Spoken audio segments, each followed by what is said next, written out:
Hello বন্ধুরা, আজকে আমি তোমাদেরকে ডিম আলু দিয়ে এমন সুন্দর পরোটা তৈরি করে দেখাবো। ফার্স্টে আমার পরোটাটা দেখে নাও কেমন সুন্দর কালার হয়েছে আর একটু নতুনত্ব ডিজাইনের তৈরি হয়েছে। এবার এই পরোটাটা দেখতে যত সুন্দর, খেতেও খুব টেস্টি। এর ভেতরের পুরটা সেইভাবেই তৈরি করা হয়েছে। এবার ভেতরের পুরটার জন্য এই পরোটা খেতে আর অন্য কোনো তরকারি দরকার হবে না। এবার আমি মূল রেসিপিতে চলে আসলাম। এখানে একটা গামলা নিয়ে নিয়েছি আর আমি 1 বাটি পরিমাণে ময়দা দিয়ে দিলাম। এবার 1/2 চামচ পরিমাণে নুন আর 1 চামচ পরিমাণে চিনি আর 5 চামচ পরিমাণে রিফাইন তেল। এবার রিফাইন তেলটা দিয়ে ভালো করে ময়ান দিয়ে নেব। এবার ভালো করে ময়ান দেওয়ার পর ময়দাটা মুঠো করে দেখবে, যদি মুঠো হয়ে যায় তাহলে বুঝবে ময়ান দেওয়া আছে, আর যদি মুঠো না হয়ে ভেঙে যায় তাহলে সামান্য আরেকটুখানি তেল দিয়ে এভাবে আবার মেখে নেবে। মেখে নেওয়ার পর যখন দেখবে এরকম একটা মুঠো হচ্ছে তখন বুঝতে হবে ময়দাটা ভালো ময়ান দেওয়া হয়েছে। তারপরে অল্প অল্প করে জল দিয়ে ময়দাটাকে মেখে নেব। একবারে সব জল দিতে যাব না, তাহলে ময়দাটা নরম হয়ে যাবে। এভাবে অল্প অল্প করে দিয়ে মাখলে জলের পরিমাণটা ঠিক থাকে। এভাবে যত ভালো করে সময় ধরে ময়দাটা মাখা হবে তত ভালো পরোটা তৈরি হবে। এভাবে আমার ময়দাটা সম্পূর্ণ মেখে নেওয়া হয়ে গেছে। এবার আমি ময়দাটা রেস্টে রেখে দেবো। তার আগে ময়দাটা গায়ে সামান্য একটুখানি রিফাইন তেল লাগিয়ে দেবো, যাতে উপরটা ড্রাই না হয়ে যায়। এবার একটা প্লেট দিয়ে ঢাকা দিয়ে রেখে দেবো। তারপর আমি ময়দাটা রেখে দিয়ে পুর তৈরি করতে চলে আসবো পরোটার জন্য।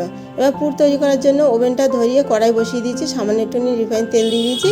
এবার ফার্স্টে আমি ডিমটাকে ভেজে নেব। আমি এখানে 2টো ডিম ভেজে নেব। এই 2টো ডিম দিয়ে আমি ভালো করে নেড়ে নেড়ে ডিম ভুজিয়া যেমন তৈরি হয় ঠিক সেরকমভাবে গুঁড়ো গুঁড়ো করে ভেঙে আমি ভেজে নেব। এখানে সামান্য একটুখানি নুন ছিটিয়ে দেবো, যাতে ডিমটার মধ্যে নুনটা বসে।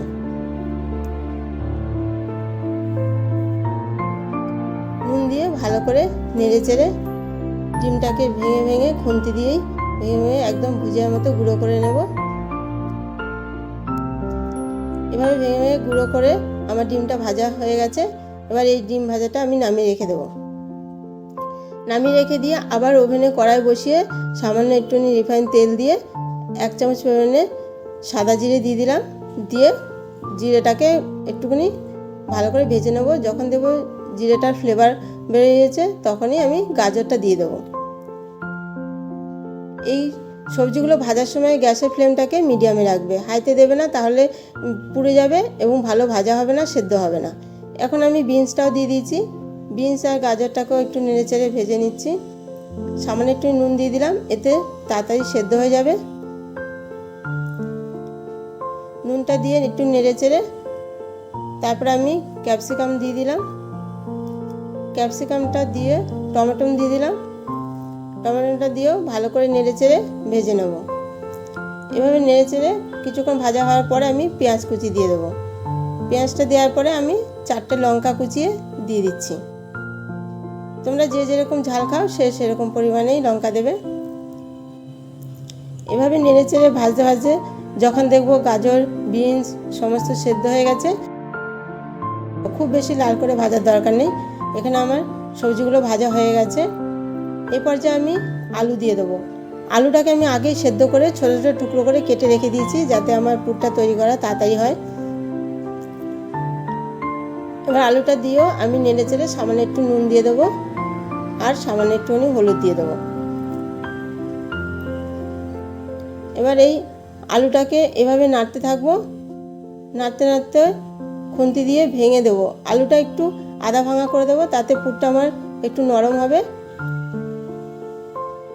এভাবে ভাজতে ভাজতে যখন দেখবো হলুদের গন্ধটা চলে গেছে এবং ভালো ভাজা হয়ে গেছে, নরম হয়ে একটি তরকারি হয়েছে, তখন আমি ডিমটা দিয়ে দেবো।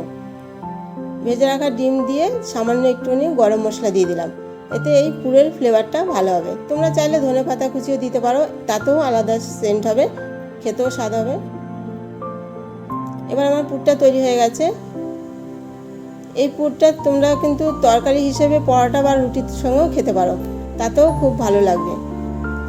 এবার আমার ময়দাটা নিয়ে নিয়েছি, রেস্টে রাখা হয়ে গেছে। এবার ময়দাটা গুলি তৈরি করে নেব। খুব বেশি বড়ও করব না, আবার লুচির মতো ছোটও করব না,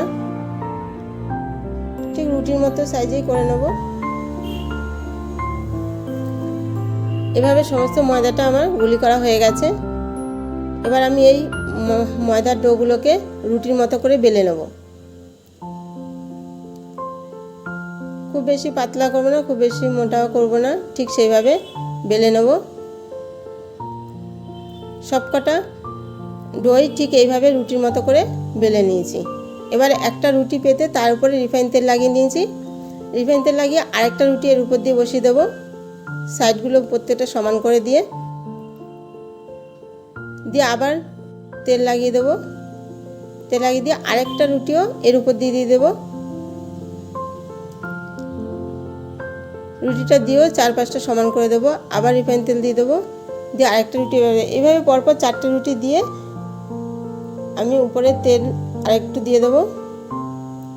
দিয়ে এই রুটিগুলোকে রোল করে গুটিয়ে নেব। ঠিক এইভাবে রোল করে গুটিয়ে নিয়ে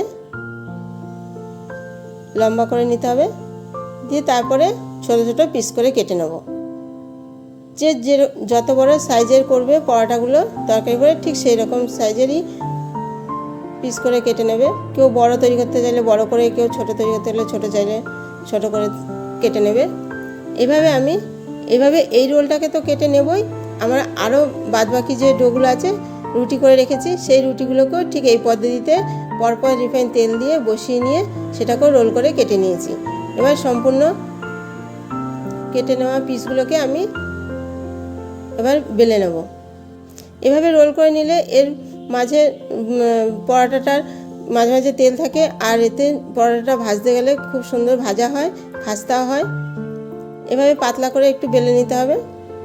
তোমরা এই পরোটার জন্য ডোটাকে একটু শক্ত করে মেখে নিতে পারো, এতে পরোটাটা ভেতরে পুর দিয়ে ভাঁজ করে তুলে সিল করতে খুব সুবিধা হবে। এর নরম হলে উপরে তুলে ভাঁজ করে সিল করতে গেলে একটু এদিক ওদিক কাত হয়ে পড়ে যায়। এবার আমি রুটিটার উপরে পুর দিয়ে দিলাম। পুর দিয়ে এক পাশ থেকে এইভাবে সিল করে দিচ্ছি। সিল করে দিয়ে আবার এই পাশ থেকে তুলে এই দুই সাইডটাও সিল করে দেব। ঠিক এই কায়দাতে এই পরোটাটা তৈরি করলে দেখতে সুন্দর লাগবে, একটু অন্যরকম ডিজাইনের। আমরা গোল করে তো সবসময় পরোটা তৈরি করি, আলুর পুরের বা আলুর তরকারির। এটা একটু অন্যরকম ডিজাইন হলো, দেখতে সুন্দর লাগবে, খেতেও ভালো লাগবে। তোমাদের বোঝার সুবিধার্থে আমি আরেকটা পরোটা তৈরি করে দেখাচ্ছি। প্রথমে একটা পিস নিয়ে সামান্য একটু গুঁড়ো দিয়ে এভাবে বেলে নিতে হবে। বেলে নিয়ে একটু পাতলা করে বেলে নিতে হবে। বেলে তার মধ্যে 2 চামচ পরিমাণে পুর দিয়ে দেবো।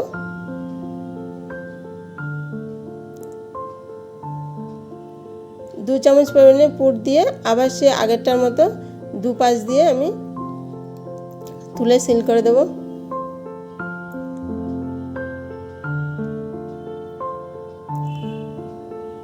একটু শক্ত করে ময়দাটা ছেনে নিলে এভাবে সিল করার পরে আর এদিক ওদিক কাত হয়ে পড়ে যায় না পরোটাটা। আর নয় সিল করতে গেলে এদিক ওদিক একটু কাত হয়ে পড়ে যায়। ঠিক এইভাবে তোমরা সিল করে নেবে, দেখতেও সুন্দর লাগছে, ভাজলেও খুব সুন্দর লাগবে দেখতে, খেতেও খুব ভালো লাগবে, একটু অন্যরকম ডিজাইনের। এভাবে আমার সমস্ত পরোটাগুলোই এভাবে পুর ভরে তৈরি করে নেওয়া হয়ে গেছে। এখন আমি 5টা তোমাদের দেখিয়ে দিচ্ছি, তারপর আমি ভাজতে শুরু করে দেব। এবার আমি ওভেনে কড়াই বসিয়ে দিয়েছি, অল্প পরিমাণে তেল দিয়ে দিয়েছি। তেল দিয়ে ফার্স্টে আমি দুটো ভেজে নেব।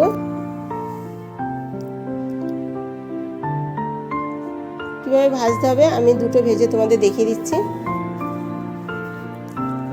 এরকম অল্প পরিমাণে তেল দিতে হবে, খুব বেশি তেল দিতে হবে না। আর গ্যাসটাকে মিডিয়ামে রাখবে, গ্যাসটাকে মোটেই হাইতে করা যাবে না, হাইতে দিলেই পরোটাটা পুড়ে যাবে। এরকম মিডিয়ামে রেখে দিয়ে খাস্তা করে ভেজে নিতে হবে। এক পিঠটা যখন লাল হয়ে যাবে তখন উল্টে দিতে হবে, উল্টে দিয়ে আবার ওই পিঠটাকেও এরকম লাল করে ভেজে নিতে হবে। আমার দুটো পিঠই লাল করে ভাজা হয়ে গেছে। এবার আমি পরোটাগুলো এপিট ওপিট করে তুলে নেব। এরকম করে পরোটা তৈরি করে তোমরা সকালে জলখাবারে খেতে পারো, সন্ধেবেলা টিফিনেও খেতে পারো, আবার রাতের ডিনারেও খেতে পারো। আর এই পরোটা তৈরি করলে তোমাদের আলাদা করে তরকারি তৈরি করার ঝামেলা থাকবে না, একবারেই তৈরি হয়ে যাবে। তারপর আমি আরও 3টে তোমাদের ভেজে দেখাচ্ছি ঠিক এইভাবে। আর এই পরোটাটা তৈরি করে তোমরা স্কুলের বাচ্চাদের টিফিনও দিতে পারো, আবার অফিসের টিফিনও দিতে পারো।